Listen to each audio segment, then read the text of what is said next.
हरे कृष्णा सभी भक्तगणों, होली की आपको बहुत बहुत शुभकामनाएं। आज हम फिर अपनी भागवत गीता की यात्रा को आगे बढ़ाएंगे और जहाँ जिस श्लोक से हमने पिछली बार छोड़ा था उसके आगे के श्लोकों से कंटिन्यू करेंगे। और हम प्रथम अध्याय के 15वें, 16वें, 17वें और 18वें श्लोक का अध्ययन करेंगे, मगर उससे पहले हम मंगलाचरण आरती करेंगे। ओम अज्ञानतिमिरान्धस्य ज्ञानाञ्जनशलाकया चक्षुन्मीलितं येन तस्मै श्रीगुरवे नमः। श्रीचैतन्यमनोभीष्टं स्थापितं येन भूतले स्वयं रूप कदा मह्यं ददाति स्वपदान्तिकं। वन्देऽहं श्रीगुरु श्रीयुतपथकमलां श्रीगुरुर्वैष्णवांश्च श्रीरूपसाक्षातं सहगण रघुनाथान्विषं तं सजीवं साद्वैतं सावधूतं परिजनसहितं कृष्णचैतन्यदेवं श्रीकृष्ण राधा पादान सहगण ललिता विशाखान्वितांश। हे कृष्ण करुणा सिंधु दीनबंधु जगतपते गोपेश गोपीकांतम राधा कांतम नमोस्तुते। तप्त कांचन गौरांगी राधे वृंदावनेश्वरी वृषभानुसुते देवी प्रणमामि हरिप्रिये। वाञ्छा कल्पतरुभ्यश्च कृपा सिन्धुभ्य एव च पतितानां पावनेभ्यो वैष्णवेभ्यो नमो नमः।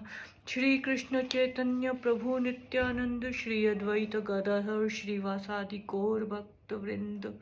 हरे कृष्ण कृष्ण कृष्ण हरे हरे, हरे राम राम राम हरे हरे। ओम पांचजन्यम हृषिकेशो देवदत्तम धनंजय पौंड्रय दंधमौ महक्षण्ड्यम भीमकर्मा वकोदरा। पांचजन्य नामक शंख था। ऋषिकेश कृष्ण जो भक्तों की इंद्रियों को निर्देश देते हैं। देवदत्त नाम का शंख। धनंजय अर्जुन धन को जीतने वाला। नहीं, पौंड्रक नाम का शंख दध्मो बजाया। महाशंडकम भीषण शंख। भीमकर्मा अति मानवीय कर्म करने वाले। वृक उदर अति भोजी भीम ने। भगवान कृष्ण ने अपना पांचजन्य शंख बजाया। अर्जुन ने देवदत्त शंख और अति भोजी एवं अति मानवीय कार्य करने वाले भीम ने पौंड्रक नाम का शंख बजाया। यहाँ पर हम देखेंगे जब युद्ध की शुरुआत हुई तो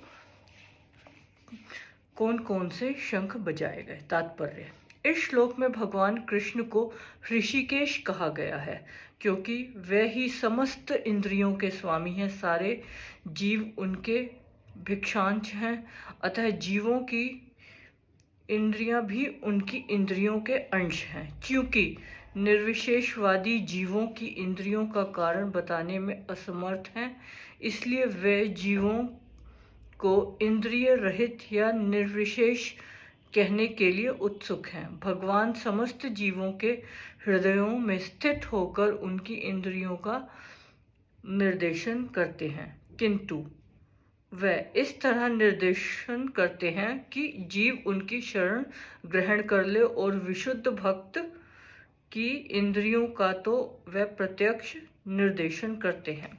यहाँ कुरुक्षेत्र की भूमि में भगवान कृष्ण अर्जुन की दिव्य इंद्रियों का निर्देशन करते हैं, इसलिए उनको ऋषिकेश कहा गया। भगवान के विविध कार्यों के अनुसार उनके भिन्न भिन्न नाम हैं। उदाहरणार्थ, इसका एक नाम मधुसूदन है क्योंकि उन्होंने मधु नाम के असुर को मारा था। वे गोवों तथा इंद्रियों को आनंद देने के कारण गोविंद कहलाते हैं।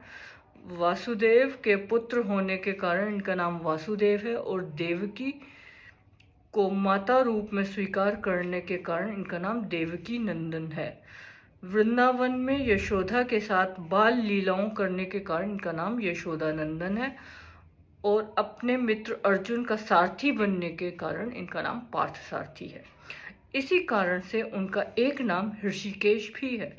और क्योंकि उन्होंने कुरुक्षेत्र के युद्ध स्थल में अर्जुन का निर्देशन किया था, इस श्लोक में अर्जुन को धनंजय कहा गया है क्योंकि जब इसके बड़े भाई को विभिन्न यज्ञ संपन्न करने के लिए धन की आवश्यकता हुई थी तो उसे प्राप्त करने में इन्होंने सहायता की थी। इसी प्रकार भीम वृकोदर कहलाते हैं क्योंकि जैसे वह अधिक खाते थे और उसी प्रकार वह अति मानवीय कार्य करने वाले हैं, जैसे हिडिंबासुर का वध। अतः पांडवों के पक्ष में श्री कृष्ण इत्यादि विभिन्न व्यक्तियों द्वारा विशेष प्रकार के शंखों को बजाया जाना युद्ध करने वाले सैनिकों के लिए अत्यंत प्रेरणादायक था। विपक्ष में ऐसा कुछ ना था। ना तो परम निर्देशक भगवान कृष्ण थे, ना ही भगवान की देवी श्री थी। अतः युद्ध में उनकी पराजय पूर्ण निश्चित थी। शंखों की ध्वनि मानो यही संदेश दे रही थी।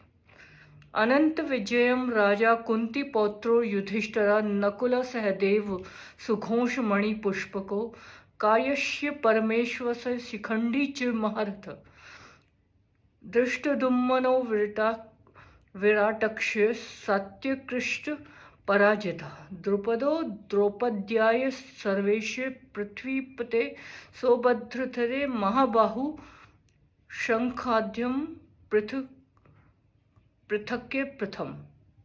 अनंत विजय नाम का शंख राजा कुंती पुत्र कुंती के पुत्र युधिष्ठिर नकुल सहदेव च तथा सुघोष मणिपुष्को सुघोष तथा मणिपुष्पक नाम के शंख कायस्य काशी के राजा थे च परम ईशु आस महान धनुर्धर शिखंडी ने च भी महारथ हजारों से अकेले लड़ने वाले दुष्टदुम्मन राजा द्रुपद के पुत्र विराट राजा जिसमें पांडवों को उनके अज्ञातवास के कारण शरण दी गई च भी सत्य की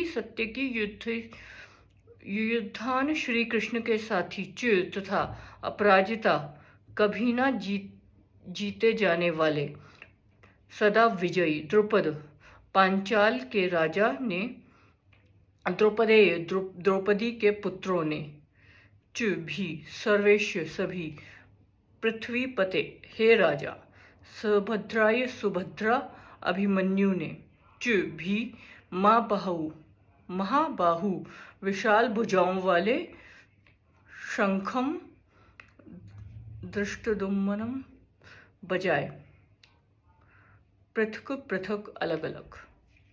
हे राजन, कुंती पुत्र राजा युधिष्ठिर ने अपना अनंत विजय नामक शंख बजाया तथा नकुल और सहदेव ने सुघोष और मधु पुष्पकम नामक शंख बजाए।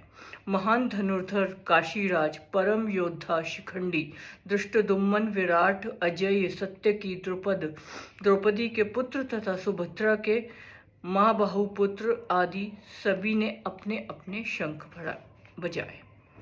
तात्पर्य: संजय ने राजा धृतराष्ट्र को अत्यंत चतुराई से यह बताया कि पांडु के पुत्रों को धोखा देने तथा राज सिंहासन पर अपने पुत्रों को आसीन कराने की यह अविवेकपूर्ण नीति श्लाघनीय नहीं थी।